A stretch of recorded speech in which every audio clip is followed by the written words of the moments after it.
அனைவருக்கும் வணக்கம். இந்த காணொளியில் ஆனி மாத ராசி பலனை பற்றி பார்க்கலாம். இந்த ஆனி மாதம் சூரிய பகவான் ரிஷப ராசியிலிருந்து பெயர்ச்சியாகி மிதுன ராசியில் சஞ்சரிக்கப் போகிறார். அவர் சஞ்சரிக்கும் காலம் மிதுன மாதம் என்று அழைக்கப்படுகிறது. வருகின்ற ஜூன் மாதம் 15ஆம் தேதி மிதுன ராசிக்கு பெயர்ச்சியாகிறார். இதன் காரணமாக நவ கிரகங்களின் தலைவரான சூரியன் உச்சமடைகிறார். ஒருவருடைய வாழ்க்கையில் தைரியம், வீரம், வெற்றியை தரக்கூடியவர் சூரியன். மற்றும் மிதுன ராசியில் சூரியன் பெயர்ச்சியாகக்கூடிய நிலையில் எந்தெந்த ராசிகளுக்கு நற்பலன்களை கொடுக்கப் போகிறார் என்பதை பற்றி இந்த காணொளியில் விரிவாக பார்க்கலாம். இந்த ஆனி மாதத்தின் தொடக்கத்தில் மேஷ ராசியில் செவ்வாய் பகவானும், ரிஷப ராசியில் குரு பகவானும், மிதுன ராசியில் சூரிய பகவான், சுக்கிர பகவான், புதன் பகவானும், கன்னி ராசியில் கேது பகவானும், கும்ப ராசியில் சனி பகவானும், மீன ராசியில் ராகு பகவானும் சஞ்சரிக்கின்றனர். வருகின்ற ஆனி மாதம் 5ஆம் தேதி சனி பகவான் வக்ரகதி அடைகிறார். அதேபோல் வருகின்ற ஆனி மாதம் 12ஆம் தேதி புதன் பகவான் மிதுன ராசியிலிருந்து பெயர்ச்சியாகி கடகராசியில் சஞ்சரிக்கப் போகிறார். பின்பு ஆனி மாதம் 23ஆம் தேதி சுக்கிர பகவான் மிதுன ராசியிலிருந்து பெயர்ச்சியாகி கடகராசியில் சஞ்சரிக்கப் போகிறார். ஆனி 27ஆம் தேதி செவ்வாய் பகவான் மேஷம் ராசியிலிருந்து ரிஷபம் ராசிக்கு பயிற்சி அடைகிறார். இந்த கிரகங்களின் மாற்றத்தினால் உங்கள் ராசியில் என்ன மாற்றங்கள் ஏற்பட போகிறது, ஏதாவது தீமைகள் இருந்தால் அதை எப்படி சரி பண்ணுறது, எந்த கோவிலுக்கு போனால் நமக்கு நன்மைகள் ஏற்படும், பரிகாரங்கள் என்ன, உங்கள் நட்சத்திரத்திற்கான பலன்கள் என்ன என்பதை பற்றி இந்த காணொளியில் விரிவாக பார்க்கலாம். மிதுன ராசிக்கு இந்த ஆனி மாதத்தில் மிதுன ராசியிலேயே சூரிய பகவான் சஞ்சாரம் நடக்க உள்ளது. இதன் காரணமாக இந்த ராசி சேர்ந்தவர்கள் கூடுதல் கவனம் தேவை. உங்கள் ஆரோக்கியம் மேம்படும். தொழில் மற்றும் வேலை தொடர்பான விஷயத்தில் அதிர்ஷ்டமும் வளர்ச்சியும் எதிர்பார்க்கலாம். வேலை தொடர்பான சில கடினமான சூழல் இருந்தாலும் நம்பிக்கையுடன் செயல்படுவது அவசியம். வியாபாரிகளுக்கு பயணங்கள் மூலம் நல்ல வாய்ப்புகள் அமையும். இந்த மாதத்தில் பண வருவாய் அதிகரிக்கும். இன்ப சுற்றுலா செல்ல வாய்ப்பு உள்ளது. ஆரோக்கியத்தில் சற்று குறைவு ஏற்படும். இந்த மாதத்தின் தொடக்கத்தில் சூரியன், சுக்கிரன், புதன் இவர்களின் சஞ்சாரத்தால் பெரியோர்களின் ஆதரவும் ஆலோசனையும் இந்த மாதம் கிடைக்கும். மதிப்பு மரியாதை சிறப்பாக இருக்கும். நண்பர்கள் உதவிகரமாக இருப்பார்கள். குடும்ப தேவைகள் பூர்த்தியாகும். பொன் பொருள் சேரும். உறவினர்களுடன் சிறு சிறு பிரச்சனைகள் ஏற்பட்டு மறையும். கணவன் மனைவி இருவரும் ஒருவருக்கொருவர் விட்டு கொடுத்து செல்வது நல்லது. உறவினர் வகையில் வீண் விரோதம் வரலாம். அவர்களிடம் இருந்து ஒதுங்கி இருப்பது அவசியம். சிலருக்கு தடைப்பட்ட திருமணம் கூடி வரும். சகோதர வகையில் ஏற்பட்ட பிரச்சனைகளுக்கு தற்காலிகமான தீர்வு ஒன்று ஏற்படும். வழக்குகளில் ஆலோசனை கேட்டு செயல்படுவது அவசியம். சிலருக்கு எதிர்பாராத பயணங்கள் அதிகரிக்கும். பிள்ளைகள் பிடிவாதம் பிடித்தாலும் விட்டு கொடுத்து செல்வது நல்லது. வெளிநாட்டில் இருக்கும் உறவினர்கள் மற்றும் நண்பர்களால் சில ஆதாயங்கள் ஏற்படக்கூடும். குலதெய்வ பிரார்த்தனைகளை நிறைவேற்றும் வாய்ப்பு ஏற்படும். உடல் ஆரோக்கியம் மேம்படும். வெளியூர் பயணம் மேற்கொள்ள நேரிட்டால் கைப்பொருள்களை கவனமாக பார்த்து கொள்ளுங்கள். அலுவலகத்தில் பணி சுமை அதிகரிக்கும். சக பணியாளர்களின் போதுமான ஒத்துழைப்பை எதிர்பார்க்க முடியாது.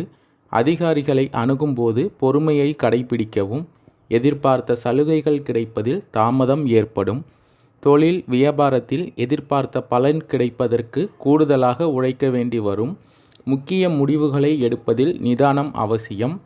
புதிய முதலீடுகளை தவிர்த்து கொள்ளுங்கள். போட்டியாளர்களால் தொல்லைகள் ஏற்படக்கூடும். இந்த மாதம் பெண்கள் மகிழ்ச்சியுடன் காணப்படுவீர்கள். தடைப்பட்டு வந்த சுப நிகழ்ச்சிகள் கூடி வரும். கணவரின் அன்பும் ஆதரவும் உற்சாகம் தரும். வேலைக்கு செல்லும் பெண்களுக்கு அலுவலகத்தில் உற்சாகமான சூழ்நிலையே காணப்படும். மிருகஷீரிடம் 3, 4ஆம் பாத நட்சத்திரக்காரர்களுக்கு வருகின்ற ஆனி மாதம் உங்கள் நிலையில் முன்னேற்றங்களை உண்டாக்கும் மாதமாக இருக்கும். ஜென்ம ராசிக்குள் சஞ்சரிக்கும் சுக்கிரன் பொருளாதார நெருக்கடிகளை நீக்குவார். பொன் பொருள் சேர்க்கையை அதிகரிப்பார். எதிர்பார்த்த வரவை வழங்குவார். குடும்பத்திலும் நிம்மதியான நிலை உண்டாகும். ஜென்ம ராசிக்குள் சூரியன் சஞ்சரிப்பதால் படபடப்பு, டென்ஷன் என்பதெல்லாம் ஒரு பக்கம் இருக்கும். பணிபுரியும் இடத்தில் சில நெருக்கடிகளை சந்திக்க வேண்டி வரும். அரசு விவகாரங்கள் தள்ளி போகும் என்றாலும் லாபஸ்தானத்தில் உங்கள் நட்சத்திரநாதன் சஞ்சரிப்பதால் தைரியம், தன்னம்பிக்கை அதிகரிக்கும். எதிர்பார்த்த வருவாய் வந்து சேரும். சிலருக்கு புதிய சொத்து சேர்க்கை உண்டாகும். விவசாயிகளின் விருப்பங்கள் பூர்த்தியாகும். ரியல் எஸ்டேட், கெமிக்கல், ஹோட்டல் தொழில் புரிவோருக்கு லாபம் அதிகரிக்கும். இழுபறியாக இருந்த விவகாரங்கள் சாதகமாகும். சிலர் வேலைக்காக வெளிநாடு செல்வீர்கள். ஆரோக்கியம் சீராகும். அரசியல்வாதிகளின் செல்வாக்கு உயரும். குடும்பத்தினரை அனுசரித்து செல்வதால் நெருக்கடிகள் ஏற்படாமல் போகும். மாணவர்களின் மேற்கல்வி முயற்சி வெற்றியாகும். வருகின்ற ஆனி மாதம் 5ஆம் தேதி சனி பகவான் வக்ரகதி ஆரம்பமாவதால் இந்த மாதம் குடும்பத்தில் ஏற்பட்ட பிரச்சனைகளுக்கு தற்காலிகமான தீர்வு ஒன்று ஏற்படும். பொருள் வரவு நிலை சீராக இருந்து வரும். நீண்ட நாட்களாக இழுபறியில் இருந்த காரியங்கள் சீக்கிரத்தில் முடிவுக்கு வரும். எத்தனை பிரச்சனைகள் வந்தாலும் எதிர்கொண்டு ஜெயிக்க முடியும். தெய்வ அனுகூலம் உண்டாகும். பேச்சில் அதிகம் கவனம் தேவை. குடும்ப நலனில் கூடுதல் கவனம் தேவை. கொடுக்கல் வாங்கலில் கவனமாக இருங்கள். எதிர்காலம் பற்றிய பயத்தை தவிர்க்கவும். உடன் பிறந்தவர்களுடன் மனக்கசப்புகள் வந்து நீங்கும். ஆன்மீக பெரியோர்களின் ஆசி கிடைக்கும். நண்பர்கள் உதவிகரமாக இருப்பார்கள். குடும்ப தேவைகள் பூர்த்தியாகும். உறவினர்களுடன் சிறு சிறு பிரச்சனைகள் ஏற்பட்டு மறையும். உறவினர்கள் வகையில் வீண் விரோதம் வரலாம். எனவே அவர்களிடமிருந்து ஒதுங்கி இருப்பது அவசியம். திருவாதிரை நட்சத்திரக்காரர்களுக்கு வருகின்ற ஆனி மாதம் உங்கள் நட்சத்திரநாதன் ஜீவனஸ்தானத்தில் சஞ்சரிக்கப் போவதால் மற்றும் ராசிநாதன் ராசிக்குள்ளேயே சஞ்சரிக்கிறார் என்பதால் எந்த ஒரு செயலையும் யோசித்து திட்டமிட்டு செயல்படுவது நன்மையாகும். மற்றவரால் சாதிக்க முடியாத காரியங்களையும் இப்போது உங்களால் சாதிக்க முடியும். சிலருக்கு புதிய ஒப்பந்தங்கள் கையெழுத்தாகும். இழுபறியாக இருந்து வந்த வரவு செலவு கட்டுக்குள் வரும். உடல் நிலையில் இருந்த சங்கடங்கள் விலகும். ஆரோக்கியம் சீராகும். சனி பகவான் வக்ரமடைவதால் செயல்களில் நிதானம் அவசியம். குருவின் பார்வை 4, 6, 8ஆம் இடங்களுக்கு உண்டாவதால் சந்தோஷத்தில் இருந்த தடைகள் விலகும். எதிர்ப்புகள் நீங்கும். செல்வாக்கு உயரும். பணியாளர்களின் விருப்பம் நிறைவேறும். எதிர்பார்த்த இடமாற்றம் ஏற்படும். வெளிநாட்டு முயற்சிகள் ஆதாயம் தரும். சுய தொழில் செய்பவர்களுக்கு வருமானம் அதிகரிக்கும். வருகின்ற ஆனி மாதம் 12ஆம் தேதி புதன் பகவான் உங்கள் ராசியிலிருந்து பெயர்ச்சியாகி கடக ராசிக்கு சஞ்சரிக்கப் போகிறார். இதன் காரணமாக எதிர்பாராத செலவுகள் வரும். தொலைதூர பயணங்கள் மேற்கொள்ளும்போது முன்னெச்சரிக்கை நடவடிக்கைகளை மேற்கொள்வது மிக அவசியம். வாகனங்களில் பராமரிப்பு செலவு அதிகரிக்கக்கூடும். பயணங்கள் போன்றவற்றில் எதிர்பார்த்ததை விட செலவுகள் அதிகமாக வரும். நெருங்கிய உறவினர் ஒருவர் உதவி கேட்டு உங்களை தேடி வருவார். உடல் நிலையில் சிறப்பு கவனம் செலுத்த வேண்டியது இந்த மாதம் அவசியம்.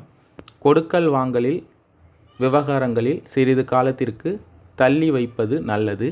அதிக அலைச்சல் காரணமாக உடல் அசதி காணப்படும்.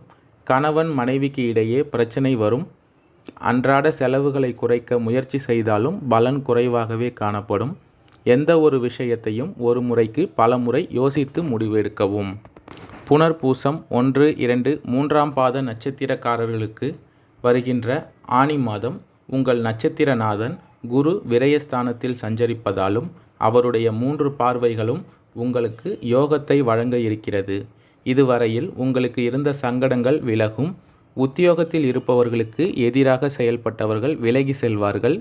எதிர்பார்த்த இடமாற்றமும் பதவி உயர்வும் இப்போது கிடைக்கும். உடல் நிலை சீராகும். அரசியல்வாதிகளுக்கு எதிர்பார்த்த பொறுப்பு வந்து சேரும். வியாபாரத்தில் ஏற்பட்ட தடைகள் விலகும். போட்டியாளர்கள் உங்களிடம் சரணடைவார்கள். பாக்கியஸ்தானத்தில் சஞ்சரிக்கும் சனி வக்கரம் அடைந்தாலும் குருவின் பார்வைகளால் உங்கள் விருப்பங்கள் நிறைவேறும். வியாபாரத்தில் லாபம் அதிகரிக்கும். குடும்பத்தில் இருந்த சங்கடங்கள் விலகும். புதிய தொழில் தொடங்க மேற்கொள்ளும் முயற்சி வெற்றியாகும். லாபஸ்தானத்தில் சஞ்சரிக்கும் செவ்வாயால் வருமானம் பல வகையிலும் வரும். விவசாயிகளுக்கு லாபம் அதிகரிக்கும். வருகின்ற ஆனி மாதம் 23ஆம் தேதி சுக்கிர பகவான் உங்கள் ராசியிலிருந்து பெயர்ச்சியாகி கடக ராசிக்கு சஞ்சரிக்க உள்ளதால் பிரியமானவர்கள் உதவிகரமாக இருப்பார்கள். நண்பர்களிடம் முக்கிய விஷயங்கள் சற்று ஒதுங்கி இருப்பது நல்லது. குடும்பத்தில் சுப விரயங்களும் வீண் விரயங்களும் உண்டாகும். பல புது மனிதர்களின் சந்திப்பும் அவர்கள் மூலம் நன்மையும் கிடைக்கும். உத்தியோகத்தில் உயர்வு நிலை உண்டாகும். தொழில் வியாபாரத்தில் புது முதலீட்டை தவிர்த்து கொள்ளுங்கள். வியாழக்கிழமை அன்று குரு பகவானை தரிசித்து வர வாழ்வு வளமாகும், நன்மைகள் அதிகரிக்கும், கடன் பிரச்சனை தீரும். நன்றி, வணக்கம்.